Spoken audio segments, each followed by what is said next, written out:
Calculator ব্যবহার করে কিভাবে লগের পূর্ণক এবং অংশক বের করতে হয় আজকে আমরা সেটি শিখব।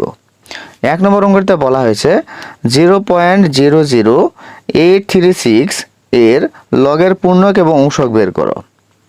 এজন্য তোমরা প্রথমে কি করবে, তোমাদের সায়েন্টিফিক ক্যালকুলেটরটি নেবে, নেওয়ার পর তোমরা প্রথমে লগ বাটনে প্রেস করবে, তারপর শিফট বাটনে প্রেস করবে, তারপর আবার লগ বাটনে প্রেস করবে। তাহলে তোমরা এখানে লগ 10 দেখতে পাবে, লগ 10। তারপর তোমরা প্রথম বন্ধনী দিবে, দেওয়ার পরে অঙ্কে যে মানটি দেওয়া আছে সেই মানটি লিখবে। অঙ্কে দেওয়া আছে 0.00836। তারপর তোমরা সমান বাটনে প্রেস করবে,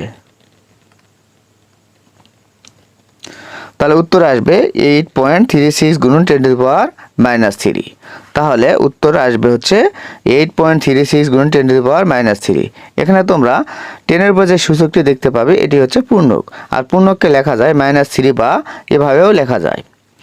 তারপর তোমরা মানটি কেটে দিবে, দেওয়ার পর যেহেতু আমাদেরকে বলছে আবার যে অংশক বের করতে হবে, তাহলে তোমরা আবার লগ বাটনে প্রেস করবে, করার পরে তোমরা গুণের আগে যেই সংখ্যাটি থাকবে সেই সংখ্যাটি লিখবে। তাহলে লিখবে 8.36, আবার সমান বাটনে প্রেস করবে, তাহলে উত্তর আসবে 0.92220677। দশমিকের পরে অনেকগুলো ঘর আছে, তাই তোমরা দশমিকের পরে 3টি ঘর নেবে। তোমরা যদি 1 নম্বর অঙ্কটি বুঝে থাকো তাহলে 2 নম্বর অঙ্কটির উত্তর কত হবে আমাকে কমেন্ট বক্সে জানাও।